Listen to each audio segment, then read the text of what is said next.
वर्तमान स्थिति में जो राज्य की हालात है, इतना बेहतरीन हालात है।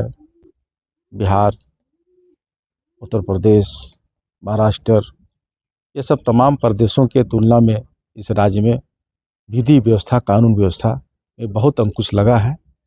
सुरक्षा व्यवस्था को लेकर, कानून व्यवस्था को लेकर के मैंने दुर्गम इलाका, पहाड़ी इलाका, जंगल इलाका, इस सब इलाके में लोग विधि व्यवस्था, कानून व्यवस्था कंट्रोल कर सके, इसके लिए थाना नहीं बल्कि टीओपी की मांग हमने किया। पूर्व की सरकार जो थी, तो पूर्व की सरकार ने तो कभी सपना भी नहीं दिखाया था और आंकड़ों की बाजीगरी की भी बात भी नहीं किया था, और जमीन पर कोई भी ऐसा कोई काज उतारने का काम नहीं किया था। लेकिन हमारी सरकार, माननीय हेमंत सोरेन की सरकार ने आज यहाँ से, झारखंड से अच्छे पढ़ने लिखने वाले लोगों को 7 समुंदर पार अमेरिका, लंदन, ब्रिटेन वगैरह भेजने का और फ्री पढ़ाई करने का, सेवा देने का काम कर रही है। अब ये भारतीय जनता पार्टी का लोग तो झूठ को सच बनाते हैं। इनके पास तो वॉशिंग मशीन है और वॉशिंग मशीन में लोगों को डालते हैं और निकालते हैं। एक वो बड़का झूठा असम राज्य के सरकार के मुख्यमंत्री, इतना बड़का झूठा। झारखंड की आवाज यूट्यूब न्यूज चैनल को सब्सक्राइब जरूर करें, लाइक, कमेंट और शेयर करना ना भूलें। देखिए, वर्तमान स्थिति में जो राज्य की हालात है, इतना बेहतरीन हालात है। आज आंकड़ा के बाजीगिरी में जो विपक्ष आंकड़ा का बाजीगिरी की बात करता था, लेकिन आंकड़े की बाजीगिरी में आज हम लोग के जो मंत्री साहब बयान, अपना वक्तव्य दिए हैं सदन में सरकार के पक्ष की ओर से, और साफ सुथरे तौर पर कह दिए और बताएं कि झारखंड में हत्याएं जो पूरे राज्य में 19 से लेकर के अब तक जो हत्या हुई है, वो और राज्य, भारतीय जनता पार्टी शासित राज्य के तुलना में बहुत कम है।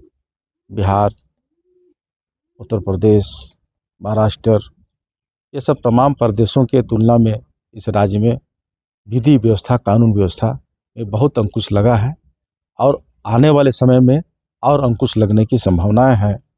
आज विधानसभा में हम अपने क्षेत्र की बातों को लेकर के शून्यकाल के दौरान, ये चूँकि हॉस्पिटल 100 बेड की हॉस्पिटल जो गुमला में है, सदर हॉस्पिटल, और सदर हॉस्पिटल में 100 बेड की हॉस्पिटल की मांग हमने ही 2005 में किया था। वो हॉस्पिटल बन के तैयार है, पूरे जिले के लोगों को स्वागत कर रहा है। लेकिन वो बेड अब चूँकि जिले की जनसंख्या बढ़ गई है, मरीजों की जनसंख्या बढ़ रही है, उस हिसाब से अतिरिक्त बेड और बिल्डिंग की आवश्यकता है। इसी की बातों को लेकर के हमने शून्यकाल के माध्यम से 200 अतिरिक्त बेड वाला एक भवन की मांग हमने विधानसभा में रखा है। और अपने क्षेत्र में चूँकि दुर्गम इलाका है, हमारा पहाड़ी क्षेत्र है, जंगल इलाका है, इन इलाके में जो है नए टीओपी की मांग हमने किया, बल्कि थाना नहीं, सुरक्षा व्यवस्था को लेकर, कानून व्यवस्था को लेकर के मैंने दुर्गम इलाका, पहाड़ी इलाका, जंगल इलाका, इस सब इलाके में लोग विधि व्यवस्था, कानून व्यवस्था कंट्रोल कर सके, इसके लिए थाना नहीं बल्कि टीओपी की मांग हमने किया।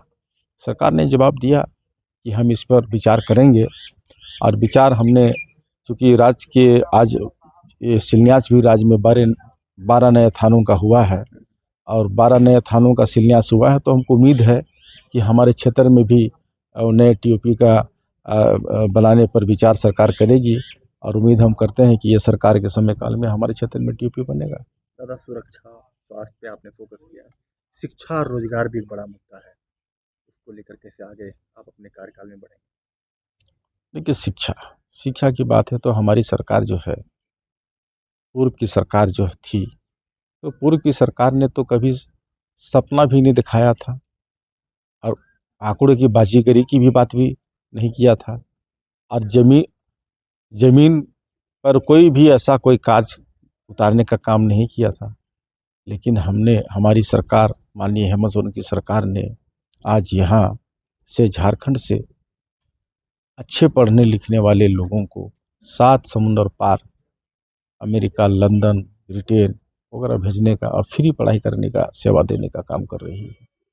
तो इतना बड़ा उपलब्धि इस राज्य के लिए है, जो राज्य पूरे देश के राज्य की मिसाल के लिए मिसाल है। और स्वास्थ्य के बारे आप बोले ना, रोजगार के बारे में, रोजगार के बारे में पिछले सरकार की जो सरकारें थी, उस सरकार में उन लोग आंकड़ा बतावे कि कितने लोगों को उन लोगों ने रोजगार दिया, लेकिन हजारों हजार यहाँ के छात्राओं को, 30-40 हजार लोगों को, यहाँ के पढ़े लिखे नौजवानों को वर्तमान सरकार के समय काल में लोगों को रोजगार देने का काम तो किया है, नियुक्ति देने का काम तो किया है वर्तमान की सरकार। ये बहुत बड़ी उपलब्धि है। अब ये भारतीय जनता पार्टी का लोग तो झूठ को सच बनाते हैं। इनके पास तो वॉशिंग मशीन है और वॉशिंग मशीन में लोगों को डालते हैं और निकालते हैं। एक वो बड़का झूठा असम राज्य के सरकार के मुख्यमंत्री, इतना बड़का झूठा, खाली ये लोग झूठे बोल करके सत्ता में जाने से परेशान है, लेकिन तो परेशान नहीं रहेगा। अब झूठे लोगों के बीच में सच्चे लोग जब खड़े हो जाएंगे तो झूठे लोग, संभल रहा है, हम यहाँ आ गए। किसका राज नहीं संभल रहा है?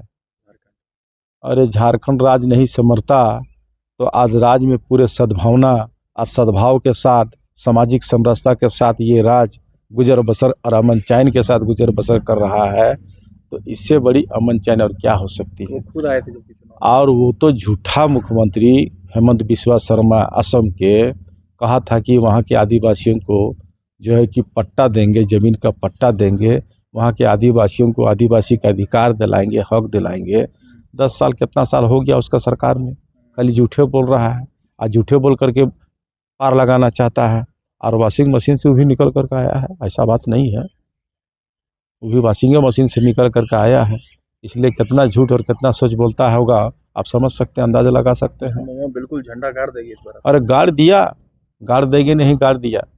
अब समझिए इस बार भारतीय जनता पार्टी के सुब्बड़ा साहब और झारखंड मुक्ति मोर्चा महाचुनाव जीत करके आएगा और सत्ता और सरकार भी बनाएगा।